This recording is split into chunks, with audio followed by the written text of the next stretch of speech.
എല്ലാവർക്കും സ്വാഗതം. ഇന്ന് ഞാൻ പരിചയപ്പെടുത്താൻ പോകുന്നത് മൈക്രോസോഫ്റ്റ് വേർഡിലെ ഇമ്പോർട്ടൻ്റായ കുറച്ച് ഷോർട്ട് കട്ട് കീസിനെ പറ്റിയിട്ടാണ്. നമ്മുടെ വർക്ക് ഈസി ആക്കാനും എഫിഷ്യൻ്റ് ആക്കാനും ഫാസ്റ്റ് ആക്കാനും ഒക്കെ ഷോർട്ട് കട്ട് കീസ് വളരെ ഹെൽപ്ഫുള്ളാണ്. അപ്പോൾ ഇത് കണ്ടില്ലേ, ഇവിടെ നമ്മൾ ഇമ്പോർട്ടൻ്റ് ആയിട്ടുള്ള കുറച്ച് ഷോർട്ട് കട്ട് കീസാണ് ഇത്. അപ്പം കൺട്രോൾ എ എന്ന് പറയുന്നത് select all, control be bold, control C copy, control D default font setting. ഇതൊക്കെ ഇതൊക്കെ നമ്മൾ കൺട്രോളിനെ ബേസ് ചെയ്താണ് നമ്മൾ എഴുതിയേക്കുന്നത്. അപ്പോൾ ഞാൻ ഡീറ്റെയിലായിട്ട് എടുക്കണമെന്നുണ്ടെങ്കിൽ നമുക്ക് നോക്കാം. കണ്ടോ, കൺട്രോൾ എ എന്ന് പറയുന്ന സെലക്ട് ഓൾ ഫുള്ള് നമ്മുടെ ഡോക്യുമെൻറ്റ് ഫുള്ള് സെലക്ട് ചെയ്യുന്നതിനാണ് സെലക്ട് ഓൾ എന്ന് പറയുന്നത്. കൺട്രോൾ ബി എന്ന് പറയുന്നത് സെലക്റ്റഡ് പോർഷനെ ബോൾഡ് ചെയ്യാനാണ്. ഹൈലൈറ്റ് ചെയ്തോ അല്ലെങ്കിൽ സെലക്ട് ചെയ്ത ആ പോർഷനെ ബോൾഡ് ചെയ്യും. അടുത്തത് കൺട്രോൾ സി എന്ന് പറയുന്നത് കോപ്പി ചെയ്യും, അല്ലേ? സെലക്ട് ചെയ്തിട്ട് നമ്മൾ കോപ്പി എന്ന് പറയുന്നതിനാണ് കോപ്പി ചെയ്യും. അടുത്തത് കൺട്രോൾ ഡി എന്ന് പറയുന്നത് ഡിഫോൾട്ട് ഫോണ്ട് സെറ്റിംഗ്. ആ ഫോണ്ടിൻ്റെ ആ ഡയലോഗ് ബോക്സ് തുറന്നു വരും. നമ്മൾ കൺട്രോൾ ഡി അടിച്ചു കഴിഞ്ഞാൽ ഫോണ്ടിൻ്റെ ഡയലോഗ് ബോക്സ് ഉണ്ടല്ലോ, ബോൾഡ് ഇറ്റാലിക്കുന്നുണ്ട്, ആ ബോക്സ് തുറന്നു വരും. കൺട്രോൾ ഇ എന്ന് പറയുന്നത് സെൻട്രൽ അലൈൻമെൻ്റ് ആണ്. പിന്നെ കൺട്രോൾ എഫ് എന്ന് പറയുന്നത് open navigation box.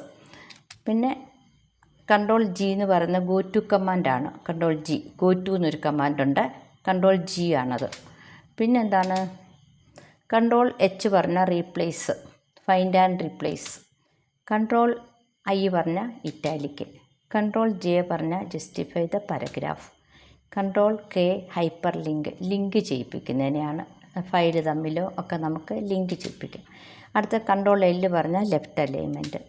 Control M പറഞ്ഞു കഴിഞ്ഞാൽ ഇൻറ്റൻറ്റ് ദ പാരഗ്രാഫിനെ നമ്മൾ ഇൻറ്റൻറ്റ് ചെയ്യുന്നതാണ് എം.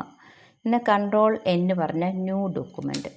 കൺട്രോൾ ഒ പറഞ്ഞാൽ ഓപ്പൺ ദ ഡോക്യുമെൻറ്റ്. പിന്നെന്താണ് കൺട്രോൾ പി പറഞ്ഞാൽ പ്രിൻറ്റ് ചെയ്യും.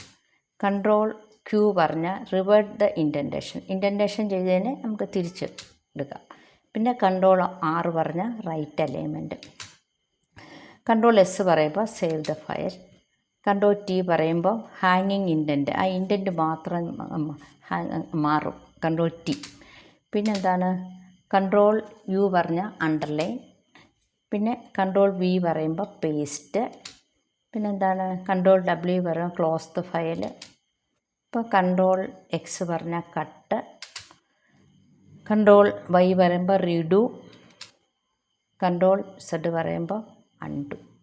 ഇത്രയും കമാൻഡാണ് നമുക്ക് മൈക്രോസോഫ്റ്റ് വേർഡിലെ ഇമ്പോർട്ടൻ്റ് ആയിട്ടുള്ള ഷോർട്ട് കട്ട് കീസ്.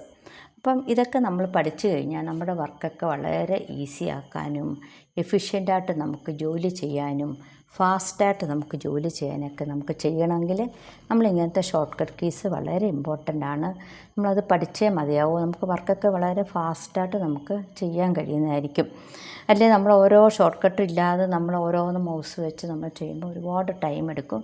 നമ്മളൊരു എഫിഷ്യൻ്റായിട്ടുള്ള ഒരാളാണെങ്കിൽ തീർച്ചയായിട്ടും ഒരു ഷോർട്ട് കട്ട് കീസ് പഠിച്ചിരിക്കണം. അപ്പം ഇതിനെപ്പറ്റി ഞാൻ ഡീറ്റെയിലായിട്ട് ഇതിൻ്റെ ഓരോ കമാൻഡും ഞാൻ ഡീറ്റെയിലായിട്ട് നെക്സ്റ്റ് ക്ലാസ്സിൽ ഞാൻ ചെയ്യാൻ ഉദ്ദേശിക്കുന്നുണ്ട്. നിങ്ങൾക്ക് ആർക്കെങ്കിലും ഇതിൻ്റെ ഡീറ്റെയിലായിട്ട് അറിയണമെങ്കിൽ എനിക്ക് കമൻറ്റ് ചെയ്യണം കേട്ടോ.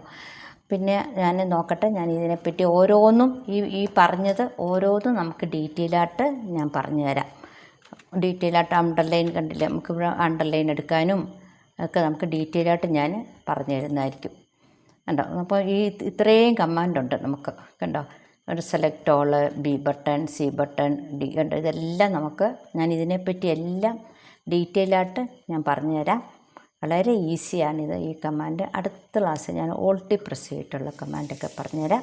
ഇത് ഡീറ്റെയിലായിട്ട് ഞാൻ ഓരോന്നും ഞാൻ എടുത്ത് ഡീറ്റെയിലായിട്ട് ഞാൻ ഒരു ക്ലാസ്സിൽ പറഞ്ഞു തരുന്നതായിരിക്കും. അപ്പോൾ എല്ലാവർക്കും ഇഷ്ടപ്പെട്ടെന്ന് വിശ്വസിക്കുന്നു. ഇഷ്ടപ്പെട്ട് കഴിഞ്ഞാൽ ലൈക്ക് ചെയ്യണം, സബ്സ്ക്രൈബ് ചെയ്യണം, മറക്കരുത്. Okay, thank you.